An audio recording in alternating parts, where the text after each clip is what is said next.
हाँ, चलो अच्छा ही हुआ जो मैंने पूरी कामसूत्र अच्छे से याद कर ली।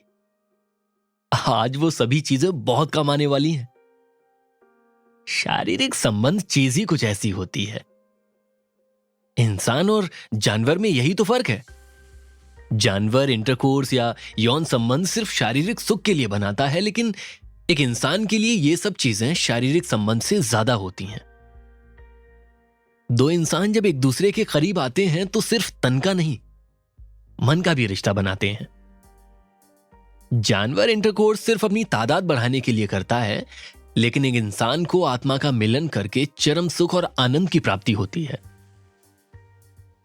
इन्हीं सब बातों के बारे में सोचते हुए वीरेंद्र ने धीरे से कमरे का दरवाजा खोला। अपनी आंखों के सामने का नजारा देख वीरेंद्र की आंखें फटी की फटी रह गईं और मुंह खुला का खुला। वीरेंद्र की दुल्हन ठीक उसके सामने बिस्तर पर फूलों से सजी हुई सुहागरात की सेज पर घूंघट डाले बैठी थी। उसके सफेद दूधिया बदन पर सुहाग का लाल जोड़ा बहुत ही फब रहा था। घूंघट की आड़ से सिर्फ दुल्हन के सुर्ख लाल होठ नजर आ रहे थे। उसके होठ गुलाब की पंखुड़ियों जैसे मुलायम और लाल थे। वीरेंद्र ने एक लंबी सांस ली और अपना गला साफ करते हुए अपनी दुल्हन के करीब जाकर बैठ गया। दुल्हन के सुर्ख लाल होठ और दूध जैसी सफेद त्वचा वीरेंद्र को अपनी ओर आकर्षित कर रही थी और अब उससे कंट्रोल नहीं हो रहा था। तभी उसने हड़बड़ाहट में आकर फौरन अपनी दुल्हन को अपने गले से लगा लिया। गले लगाते वक्त वीरेंद्र ने एक लंबी सांस भर के दुल्हन के गजरे में से आ रही खुशबू को अपने अंदर समा लिया। धीरे धीरे करके वीरेंद्र अपनी दुल्हन के कंधे चूमने लगा। उसकी दुल्हन भी इस वक्त मानो उसका साथ दे रही थी। अचानक से उसकी सांसें भारी हो गईं और वो वीरेंद्र की छुअन का एहसास अपने जिस्म के रोम रोम में महसूस करने लगी। उसके हाथ को चूमते चूमते वीरेंद्र उसकी बाजू तक आ गया। अपनी दुल्हन के हाथ पर चूमते हुए उसके हाथ से वो अपने ही गालों को सहलाने लगा। वीरेंद्र अपनी दुल्हन के और करीब आकर उसके हाथों से उसकी रुई जैसी त्वचा को, उसकी कमर को सहलाने लगा। तभी वीरेंद्र की नजर दुल्हन की कमर पर मौजूद काले तिल पर गई। गोरी चमड़ी पर छोटा सा काला तिल अलग से ही चमक रहा था और वीरेंद्र को अपनी ओर आकर्षित कर रहा था। वो अपने आप को रोक ही नहीं पा रहा था। उसके इस उत्तेजित बर्ताव से वीरेंद्र की दुल्हन मंद मंद मुस्कुराने लगी और हिचकिचाकर नीचे की ओर देखते हुए शर्माने लगी। वीरेंद्र एकदम झेप गया और उसने मन में अपने आप से कहा, रुक जा वीरेंद्र, ये तू क्या कर रहा है? तूने तो अभी तक इसका घूंघट तक नहीं उठाया और अभी से ही तेरे पूरे बदन में करंट सा दौड़ गया। कहीं ऐसा ना हो कि तेरे उतावलेपन से पूरा गेम खराब हो जाए और तू इसको इतना ऑकवर्ड कर दे कि घूंघट उठाने के बाद इससे नजर भी ना मिला पाए। थोड़ा काबू कर अपने ऊपर वीरेंद्र, थोड़ा काबू कर। वीरेंद्र ने खुद पर काबू पाते हुए धीरे से दुल्हन के घूंघट को पकड़ा और जैसे ही वो उसको उठाने वाला था, अचानक से उसकी नींद खुल गई। वीरेंद्र एक बुरे झटके के साथ अपने बिस्तर से उठा और अपनी नजरें इधर उधर घुमाकर आसपास का माहौल देखा। अभी भी रात थी। सत्यानाश! मेरा सपना आज भी टूट गया। आज भी मैं उस लड़की का चेहरा नहीं देख पाया।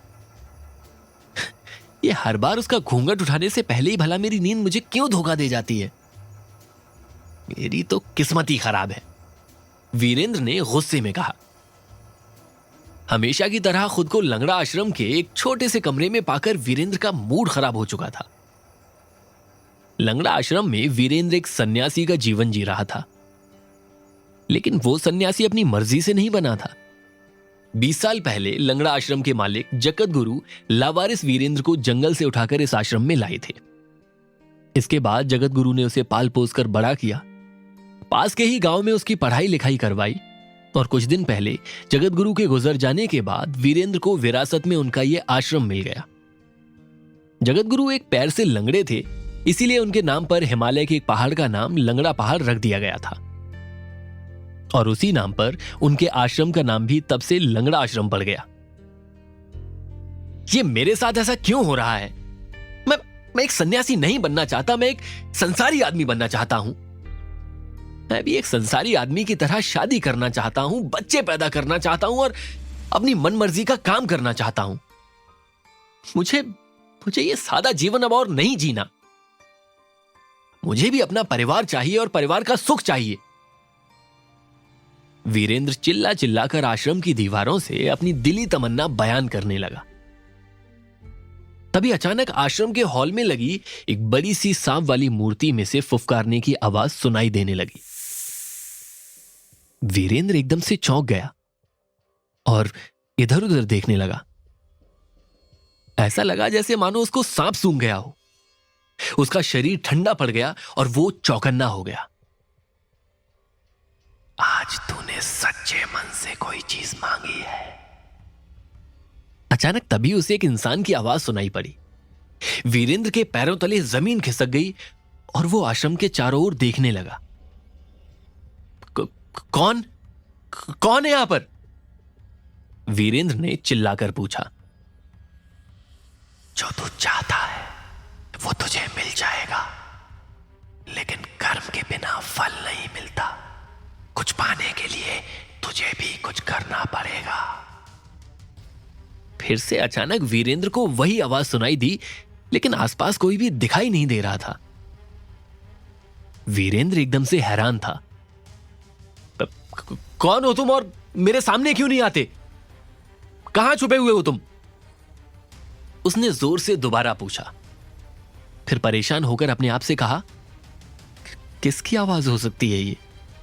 इस आश्रम में तो नेटवर्क भी नहीं आते और मेरा फोन भी कीपैड वाला फोन है और वो यहीं कहीं पड़ा होगा। तो फिर आखिर ये किसकी आवाज है?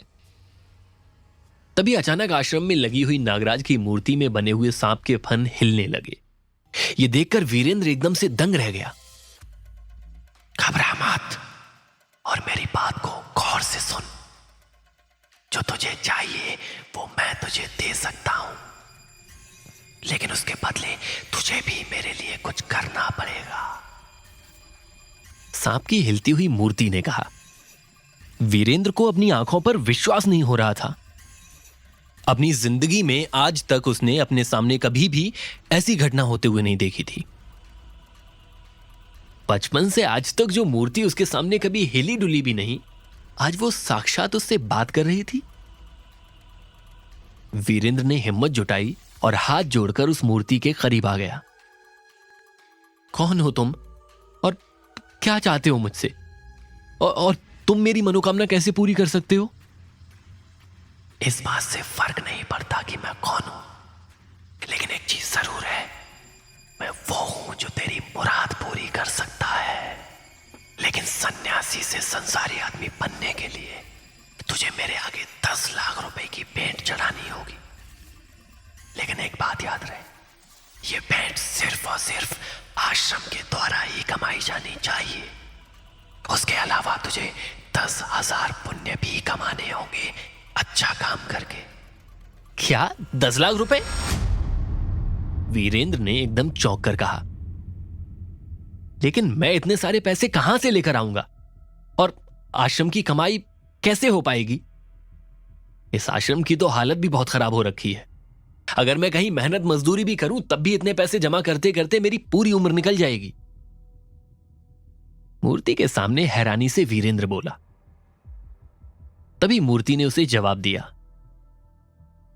आश्रम की कमाई तब होगी जब यहां लोग आएंगे, और यहां लोग तब आएंगे जब यह आश्रम मशहूर होगा, और यह आश्रम मशहूर तब होगा जब तू एक सच्चा सन्यासी बनेगा। अगर तूने ऐसा नहीं किया तो तू जिंदगी भर के लिए नपुंसक बन जाएगा। ये सुनकर वीरेंद्र के होश उड़ गए। अबे गधे उल्लू के पट्टे, मैंने तो अभी तेरी इस डील के लिए हां भी नहीं कहा है, तो फिर तू ऐसे कैसे मुझे सन्यासी गाली नहीं देते? मूर्ति ने वीरेंद्र को डांटते हुए कहा। तुझे एक अच्छा सन्यासी बनना होगा, अच्छा संसारी आदमी बन सकता है। तेरी सुंदर सी पत्नी और प्यारे प्यारे बच्चे हो सकते हैं, लेकिन तेरे पास सिर्फ 1 साल का वक्त है। एक अच्छा सन्यासी बनकर 10 लाख रुपए जमा कर और संसारी आदमी बनने की अपनी मुराद पूरी कर ले। इससे पहले कि वीरेंद्र इस बात का कोई जवाब देता, अचानक उस मूर्ति के अंदर से एक लाल रंग की रोशनी निकली और वो रोशनी सीधा जाकर वीरेंद्र के माथे में ठीक उसी जगह पर समा गई जहां भगवान के नाम का टीका लगाया जाता है। वीरेंद्र फौरन बेहोश होकर उसी जगह पर गिर गया। धीरे धीरे वीरेंद्र को होश आ रहा था। मेरा सिर। उसने अपने सिर को पकड़ते हुए कहा। अचानक तभी उसे ऐसा लगा जैसे उसे कुछ याद आ रहा हो और वो अपने माथे को छू छू कर देखने लगा। नजरें इधर उधर घुमाने पर उसने पाया कि वो आश्रम में ही था, लेकिन बेहोश होने के बाद से ऐसा लग रहा था जैसे उसके शरीर के अंदर कुछ बदलाव आ चुके हों। बाहर शाम हो चुकी थी, लेकिन वो तब भी शाम में दिन की रोशनी देख पा रहा था। वीरेंद्र को यह चीज बहुत अजीब लगी। तभी उसने मूर्ति से हुई बातें याद करने की कोशिश की। मैंने तुम्हें तीसरी आंख प्रदान की है। इसकी शक्ति से तुम रात के अंधेरे में भी देख सकते हो। भविष्य में किसी इंसान के साथ क्या गलत होने वाला है तुम्हें इस बात का पहले से ही आभास हो जाएगा। लेकिन याद रहे, अपनी शक्ति का कभी भी गलत इस्तेमाल मत करना। वीरेंद्र के दिमाग में सांप की मूर्ति की कही हुई बातें किसी सपने की तरह घुस चुकी थी। तभी अचानक उसे ऐसा महसूस हुआ जैसे आश्रम की दीवारों में से कोई उसे देख रहा है। वीरेंद्र घबराकर इधर उधर देखने लगा। कौन कौन है वहां पर? उसने चिल्लाकर पूछा। तभी उसने देखा कि आश्रम के बाहर वाली दीवार के पीछे से घूंघट ओढ़े, सुर्ख लाल होठ और कमर पर तिल लिए एक लड़की खड़ी वीरेंद्र की ओर देख रही थी। यह लड़की ठीक उसी लड़की जैसी दिख रही थी जो वीरेंद्र के सपने में उसकी दुल्हन बनकर आती है। वीरेंद्र उसे देखकर चौंक गया और दौड़ते हुए उसके करीब गया, लेकिन उसके पहुंचते ही वो लड़की कहीं गायब हो गई। अरे कहां चली गई ये? अभी तो यहीं पर थी। तभी वीरेंद्र को अंधेरे में किसी के गुर्राने की आवाज सुनाई देने लगी। वीरेंद्र अपनी निगाहें टेढ़ी कर इधर उधर देखने लगा और फिर अंधेरे में से भेड़ियों का एक झुंड निकलकर उसके सामने आ गया। वीरेंद्र उस लड़की का पीछा करते हुए उन भेड़ियों के झुंड के बीच में आ गया था। अब वीरेंद्र ने मारे घबराहट के लार का एक घूंट अपने गले के नीचे उतारा और मन में खुद से कहा, वीरेंद्र, आज तो तेरी मौत पक्की है।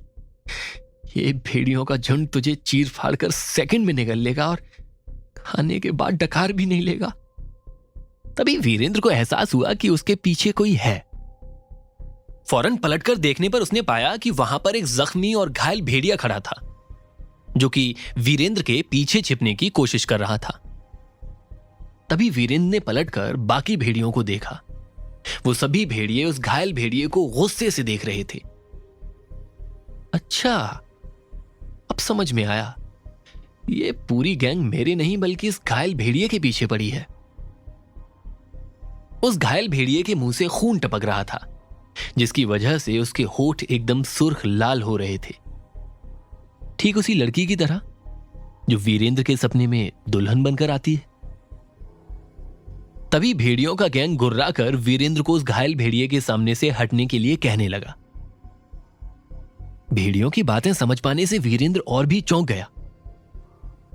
ऐसा कैसे हो सकता है? मुझे इन जानवरों की बात कैसे समझ में आ रही है? तभी वीरेंद्र ने अपने माथे को छूते हुए कहा, ओह, हो सकता है ये सब इस तीसरी आंख के जागृत होने का असर हो। तभी वीरेंद्र ने नजर घुमाकर अपने आसपास देखा। उसकी नजर एक पेड़ के मोटे से तने के टुकड़े पर पड़ी। वीरेंद्र ने फौरन वो टुकड़ा उठा लिया और भेड़ियों को डराते हुए कहा, जाओ यहां से तुम सब, वरना अच्छा नहीं होगा। ऐसा करने पर भेड़िए भी डर गए और फौरन वहां से भाग खड़े हुए। वीरेंद्र को यकीन ही नहीं हो रहा था कि उसकी किस्मत इतनी अच्छी है, लेकिन साथ ही वो जख्मी भेड़िया भी वहां से भाग चुका था। वीरेंद्र ने हैरानी से उस भेड़िए को आसपास ढूंढने की कोशिश की, तभी उसका पांव किसी कपड़े जैसी चीज के ऊपर पड़ा। वीरेंद्र ने जब उस कपड़े के टुकड़े को देखा तो उसके होश उड़ गए। ये उसी दुल्हन जैसी सजी लड़की का दुपट्टा था। ऐसा क्या था उस कपड़े के टुकड़े में जिसे देखकर वीरेंद्र चौंक गया था? क्या अपनी नई शक्तियों के चलते वीरेंद्र अपनी संसारी आदमी बनने की ख्वाहिश पूरी कर पाएगा, या फिर फेल होकर नपुंसक बन जाएगा? जानने के लिए सुनते रहिए एक सन्यासी ऐसा भी,